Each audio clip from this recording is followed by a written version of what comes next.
Welcome to the Lauder Institute at the University of Pennsylvania. I'm Jules van Binsbergen, Director of the Institute and a finance professor at the Wharton School. And I'm Jonathan Berk, a finance professor at the Graduate School of Business at Stanford University. This is the All Else Equal podcast.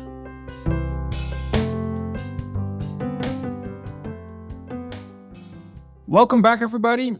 Today, we're going to talk about a topic that I think is really important for corporate decision-making, or more generally for human decision-making.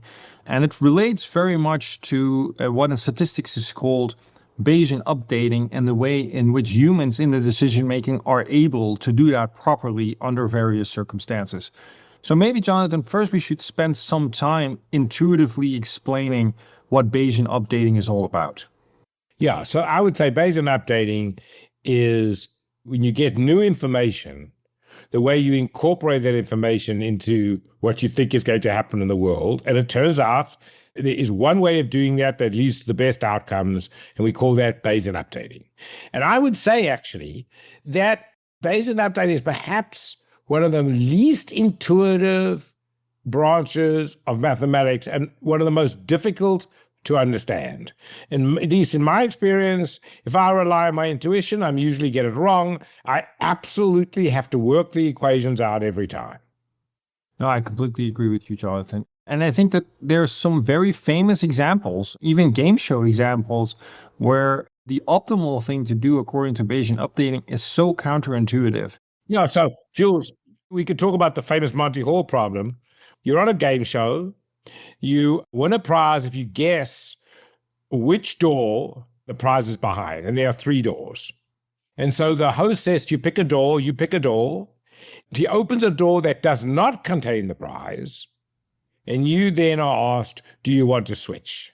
One more detail, the door that's being opened cannot be the door that you picked. Yes, not the door you picked, and it's not the door with the prize. And so most people look at this problem naively and say it's still 50-50, so it doesn't make any difference. In fact, you are better off switching. The intuition is as follows. If the prize is behind the door you've already picked, then his choice is 50-50. It's a random choice which door. But if the prize is not behind the door you picked, then he communicates information because he's forced to pick the door which doesn't have the prize. And since that event occurs 2/3 of the time, and the event that you're behind the door occurs 1/3 of the time, you are best to use that information. And that's why you're better off switching. But it is very unintuitive, and you have to work out the equations to realize this. So Bayesian updating is really hard. I think a lot of people find probabilities in general quite hard to deal with, right? That is one of the hardest things of decision making. And there are many more examples of how mistakes people make updating. But what we're going to talk about today, what I think is interesting about it is many of the examples of the mistakes people make have difficulty actually explaining modern behavior. You know, we see echo chambers. You know, somebody will believe that, I don't know, Kennedy was killed by the CIA, for example, some crazy notion like that.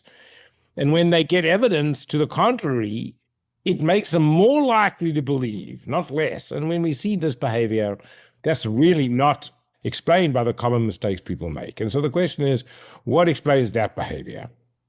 No, and Jonathan, actually, I think one of the solutions that we need to think about when you are dealing with a decision maker like this is to actually turn the question around.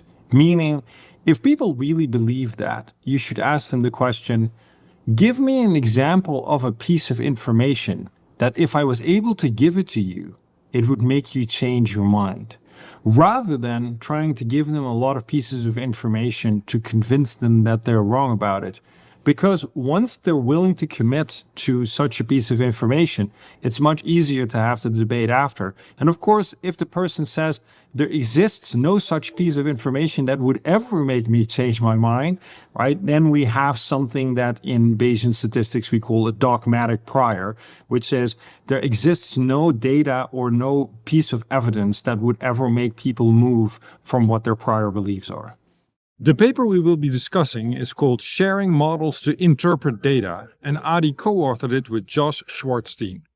And I think, Jonathan, one of the key innovations of this paper is that the authors want to consider the possibility that certain decision makers just have what they call a set of models that they are unwilling to consider as potential explanations for the data that's being presented to them, and another group of models that they're much more likely to relate any piece of information that they see to and see as a confirmation, or try to interpret to the best of their ability to fit that data into that set of models that they are trying to consider. Yeah, so basically, for whatever reason, I would say computational, you can't think of every possibility. You make a subset of possibilities and assume that nothing else could happen. You rule out explanations of the world a priori, and then you are a perfect Bayesian. Given the explanations that are available, you then interpret new data. And so the problem with that, of course, is that if you've left out the truth as data comes in, confirming the truth, but you've decided the truth is impossible, you're forced in your set to give higher and higher probability to more and more unlikely explanations. You know, a good example of this kind of behavior is the COVID virus. So very early on, it was decided it was impossible that it could come from a Chinese lab.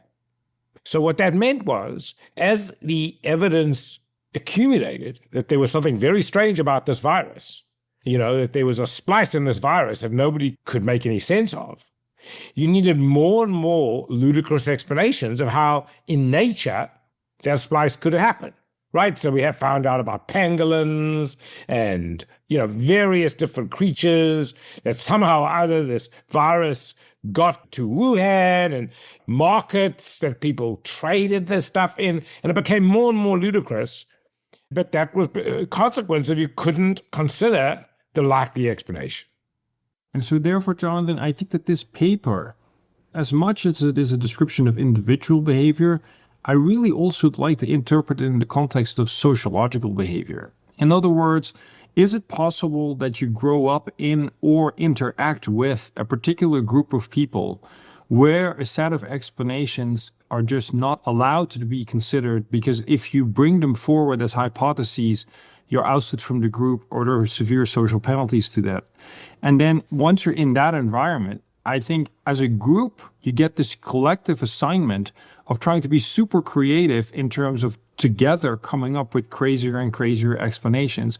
And I think that some of the echo chambers, regardless of which side of the political spectrum we're talking about that we're currently seeing on social media, are actually engaged in that group activity. And so I find that it's not just disturbing in its own right, but I also think it's a huge waste of intellectual resources. Because I'm not even sure that the people that are engaging in this behavior are necessarily people that aren't particularly smart. I think really smart people are particularly good at coming up with crazier and crazier explanations just because other explanations are not allowed to be considered. I think so. So, Jules, why don't we introduce our guest and talk about the work that he's doing on the subject? So our guest today is Adi Sunderam, who is the Willard Prescott Smith Professor of Corporate Finance at Harvard Business School. He's a research associate at the National Bureau of Economic Research and currently also one of the co-editors of the Journal of Finance. Adi, welcome to the show. Thanks for having me. So, Adi, let me start with a very general question. What does your model say? So our model is trying to think about how people interpret data. So, there's just lots of news comes out, we got a jobs report today, and we want to know how to think about what the jobs report means for the overall strength of the economy. And the thing that we do that's a little bit different than what others tend to do is people often assume that, once the data comes out, people sort of know how to interpret it. Whereas we sort of say let's suppose that people are open to lots of different interpretations. So maybe if I was thinking about the strength of the economy, a low jobs number is actually fine news because it means that we are getting a bunch of automation. And, that's actually going to drive productivity growth and it's going to be great. So we're trying to say that people are open to thinking about data in very different ways.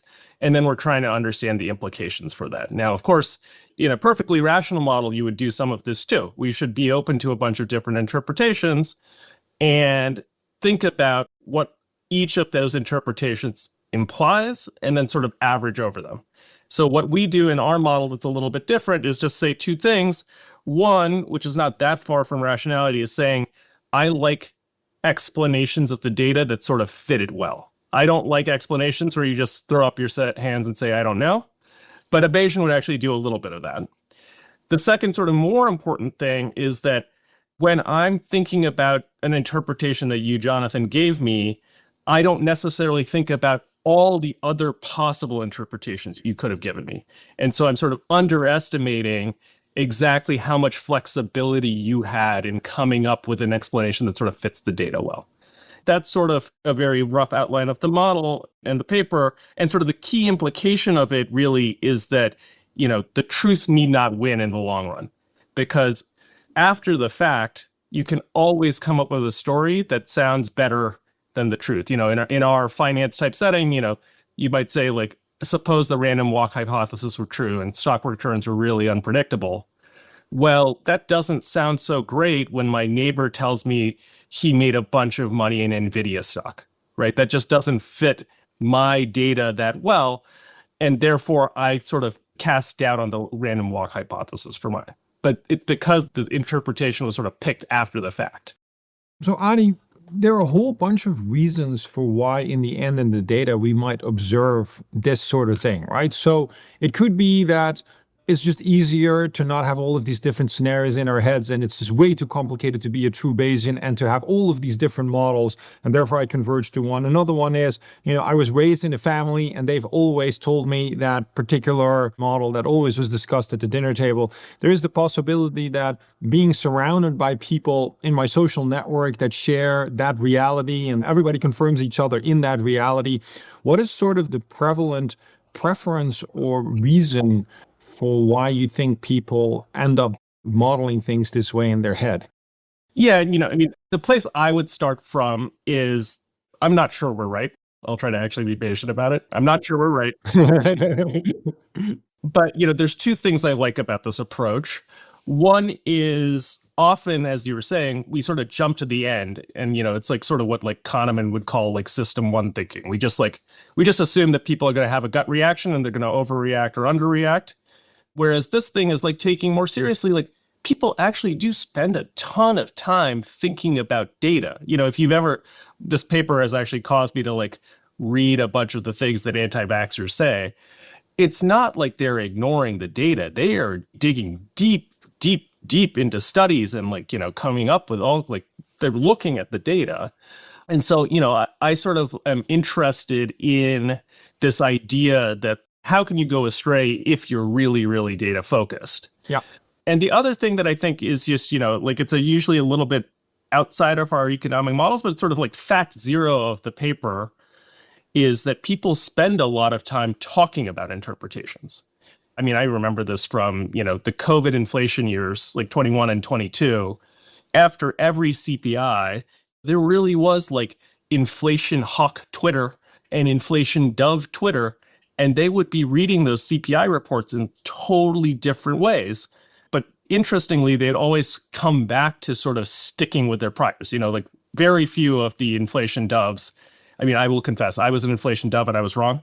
But very few of the inflation doves just came out and said, we're wrong. You'd get print after print of high CPI, and people would just say, well, it's imputed rents. Well, it's one-time problems with goods and services. It's one time, shipping problem, whatever. And those explanations would keep moving around and keep moving around. Again, is it exactly that people like good fits of the data? There's some psychological evidence of that. And other people have run experiments trying to show that. So there's some evidence of that. But overall, I think for me, what's been fun about this is just sort of thinking about why is it that when people are really focused on trying to understand stuff, they could still go awry.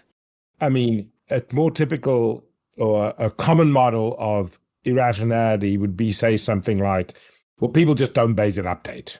You're coming this from a different angle. You're saying, no, they're Bayesian updating.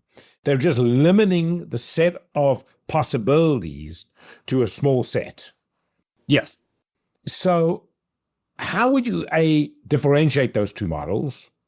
And B, do you have any evidence that in fact your way of looking at the world better explains people's behavior?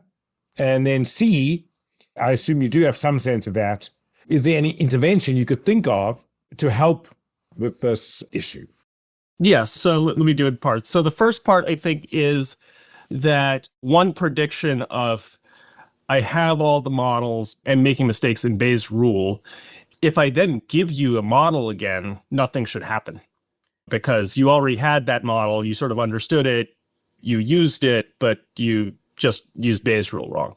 And so there are like quite clever experiments that do stuff like this. So it's like, first I tell you, I'm your financial advisor, the stock will be worth 100 tomorrow. What do you believe? And then I tell you, I'm your financial advisor, the stock will be worth 100 tomorrow, and here's why. To do my favorite example, it's a, like a technical analysis thing. We just hit the head and shoulders pattern, and therefore the stock will be worth 100 tomorrow. The latter in experiments is much more effective than the former. And so that's a narrow experimental view. But, the nice thing about experiments is it's very tightly controlled, and you can like really say like the only thing that changed was that we gave people the model. So that's sort of probably the cleanest evidence. The evidence in the world, I would say, is there's two types of things. One is, and we have some of this in the paper. For instance, if you look at the beliefs of people who are on StockTwits, which is like, Twitter for stock market advice, those things seem to move around in ways that we would predict. So you take someone who's like a bull on Tesla. Tesla has a negative earnings announcement. Going into the earnings announcement, the bulls were saying, just wait for this earnings announcement. It's going to be great, and it's going to take Tesla to the moon. After the earnings announcement, the bulls get disappointed for a few hours, but eventually they coalesce on, some explanation like Elon Musk is a genius. He's going to figure it out eventually. This was just like the CPI thing. There's like, we're going to come up with some reason that explains away this piece of data that doesn't sort of fit with the worldview. And you see that not only in financial settings, there's also a bit of evidence that you see stuff like this for policy views. So, there's some papers that look at things like, what are people saying in the aftermath of like a school shooting or something? And it's like people become a little bit more open to gun control for a few days, but then they go back. And, more broadly, I think for a while at least, there was this real puzzle in sort of political science that the polls seem quite volatile in the short run, but quite sticky in the long run. So, like there's news that a politician does something terrible. The polls will move, but they'll only move for a week or two, and then they'll sort of go back to where they were before. So all of those things, I think, are sort of consistent with our model. The other one, that we've been talking about a little bit is like conspiracy theories, like people linking facts that are just very from a sort of semi-objective, there's not really objective, but like facts that you would be surprised to be linked together. That comes out very naturally in this view. It's just a prediction of the view because linking stuff together tends to make it less surprising. Saying that A and B are highly correlated, that just means that actually the only surprise was that A happened. It wasn't a sort of independent surprise that B happened. So those are, I think, the types of things that point in this direction in the data. But again, it's work in progress. I mean, we're still trying to figure it out, really. Well, I want you to get to the third part of my question, but before you get there, just the intuition, and correct me again if I'm wrong, but the intuition is something like this. An event occurs because the person has a closed set of possibilities about the world, what you would call models. The most likely model given that event is not in their set. So then they have to look within their set for an explanation. They get forced to do that. They're Bayesians, right? Yep. So what they then say is a very unlikely event has occurred because that's the only possibility, right? And then they will say, well, and so that explains just some unlikely event that a full Bayesian would look and say, no, there's a much more likely explanation. It's just you haven't thought about it. That's the essence. That's the essence, yeah. Yeah, although Adi, from what I heard you say earlier, I think to some extent you can also model this is that people are willing to really morph the data observation into a different data observation, right? If you're saying, yeah, the inflation number was high, but the inflation number wasn't really the inflation number. It was just something else that made that observation have noise in it, or therefore I don't have to take the data point as seriously as I usually would have because I'm just saying there's something wrong with the data in some sense. Those two are isomorphic, aren't they? Yeah, and so the key thing, like sort of in connecting your two comments, is that in the set of things you're willing to consider is that interpretation. So if I stipulated that you cannot use the explanation that the system is rigged or, whatever, then you can't do this morphing. But people are very open to the interpretation that actually the data is just messed up for whatever reason. And that's what sort of gets this off the ground. And just one more point on what Jonathan said is, even if the true model is in the data, so, even if I consider the possibility that stocks are a random walk and unpredictable, because I'm not sort of putting the right weights on these things ex ante, I'm going to find ex post very compelling that, like, my neighbor must be a genius because he figured out that NVIDIA was going to go up a lot. I can give you an analogy. As you know, I like to ski, and I can remember an incident in very deep powder where what happens is you fall and you can lose a ski because it's buried in the powder, right? So now you have to search for the skis. And if you search for like half an hour, and in a half an hour, you're searching in all the obvious places and there's no ski. And then I, at that point, turned right and said, look, by definition, this ski has to be in a low probability place because we've checked the high probability place. So now let's look at all the low. It's all going to be a crazy explanation, but it has to be one of those, right? And so then we did that and we found it in a low probability place. What I think you're saying is repeat that whole thing, but let's say I only look at half of the high probability places. Yeah, exactly. And I've checked the other half. I ignore the other high probability. I'm still going to at that point say it has to be in a low probability place and then start searching in a low probability place, right? Yes. It's just that I've made the mistake of not checking some high probability places. Exactly. So again, let's go to part C of the problem, which is there, obviously it's suboptimal for people behave this way. Are there any particular interventions people could do to not engage in this behavior? And let me preface by saying Bayesian updating is hugely computationally intensive. So most of us don't actually do it, I'm sure. We have some rule of thumb to make it simpler. And one rule of thumb is don't consider everything. So that's not I don't want you to say to me, Jonathan, we just have to tell people to consider everything. No, I mean, but I think, your intuition is like, how can we get heuristics that are closer to Bayesian updating, but sort of satisfy the computational constraint or whatever? And you sort of develop these things over time. So for instance, academics in finance and people who work at quant hedge funds and things are pretty familiar with the notion that the model can be overfit. They know that, and it's not that every time you see a beautiful t-statistic of 2 for a trading strategy, you like go and do the full Bayesian whatever.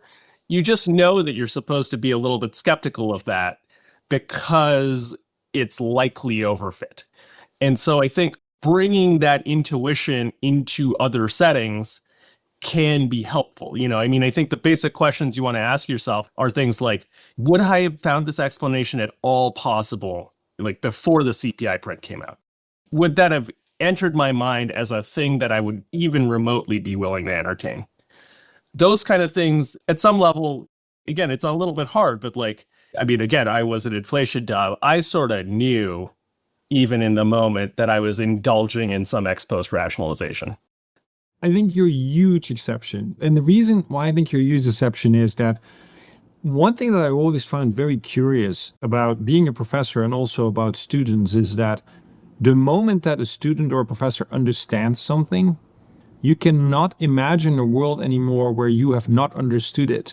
And you immediately re-update backwards this as if you've always understood this. And the best way in which we see this is that we immediately find everybody who doesn't understand this an idiot, even though 5 minutes ago we were part of that group, and yet we are in no way willing to admit that. So I'm worried that when you're saying, let me go back and see whether I would ever have entertained that, I think that once people are entertaining it, it's very hard to put themselves in the position of a person who didn't entertain that. And secondly, I like the micro decision maker point of view, but maybe we can broaden also the discussion to say within a firm, we have a larger organization with a lot of different decision makers. And by the way, I think the phenomenon that you describe happens all the time, right? We have a medical company. We make it very clear that we have staged investment processes where we beforehand say, if this benchmark isn't hit, then we should definitely do this or that. Then the benchmark isn't hit. And then everybody comes up with a reason for why. The reason why we didn't hit the benchmark didn't really have anything to do with the fact that our company is just not doing well. We attribute it to some external force. We reinterpret the data and we continue with our investment. And obviously, this can really destroy a lot of value for companies. And I think it does all the time because people are so stubborn in sticking with the belief systems that they collectively have. So as an organization, do you think that there are institutions that you can put into place to try to avoid these sorts of pitfalls?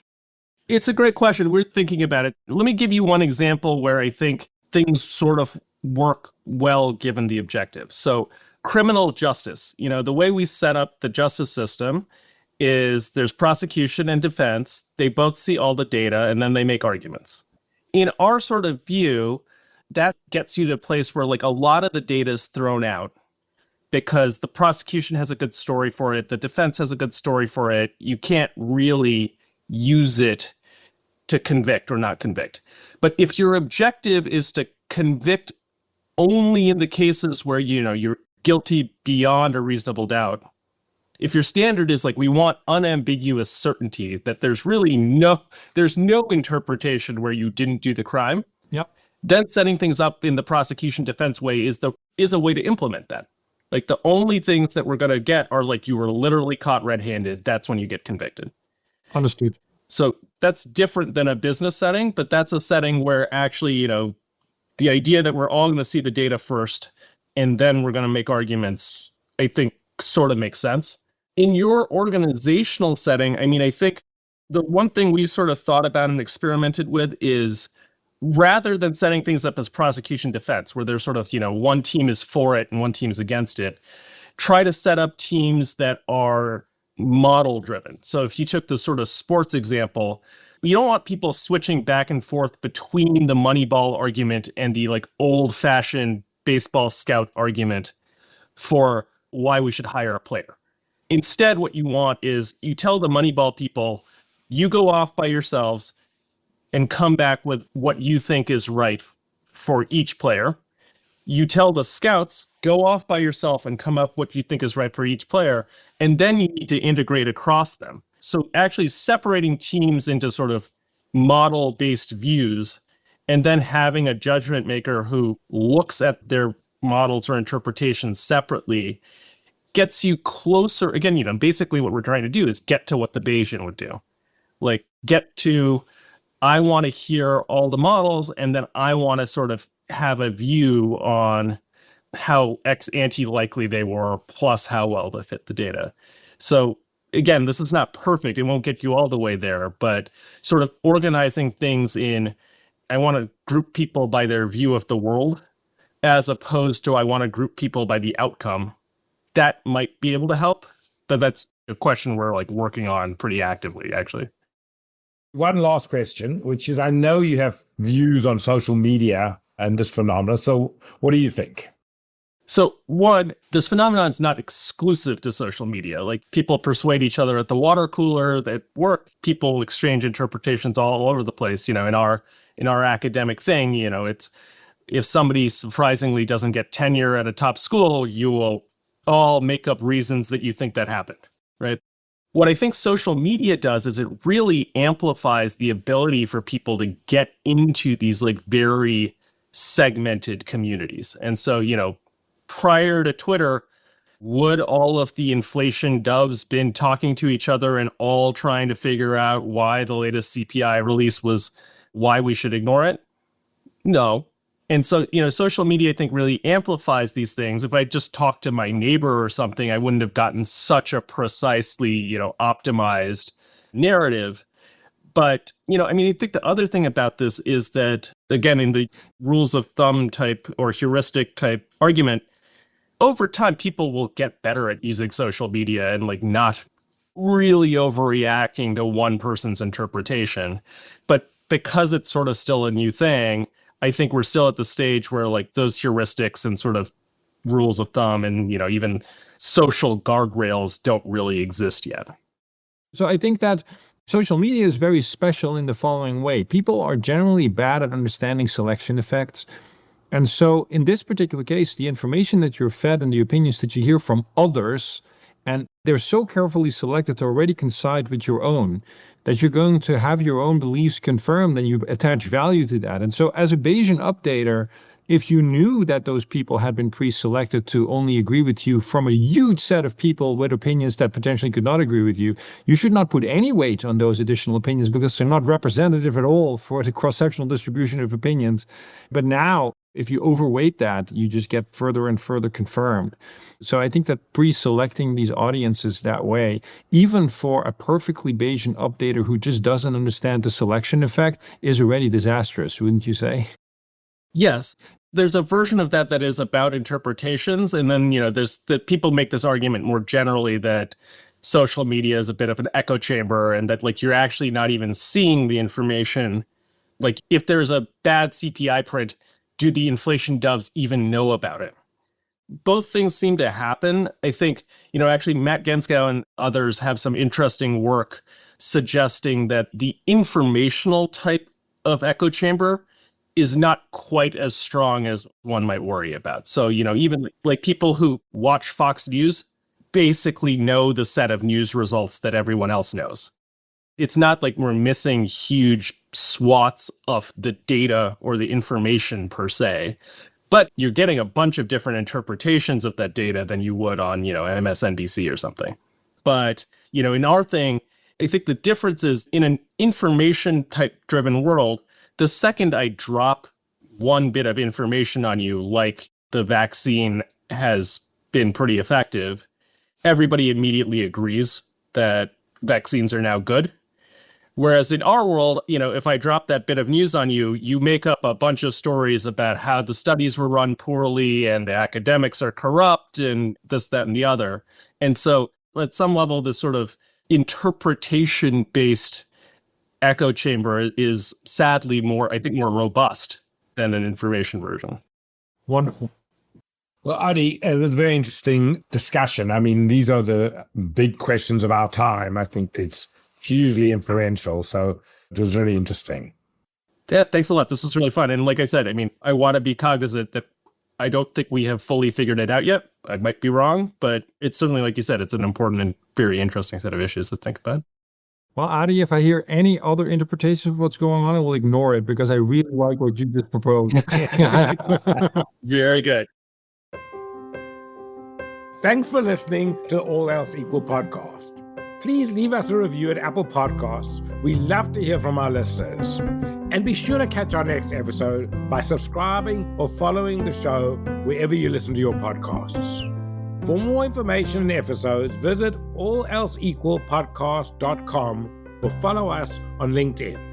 The All Else Equal podcast is a joint production of the Lauder Institute at the University of Pennsylvania and the Graduate School of Business at Stanford University and is produced by University FM.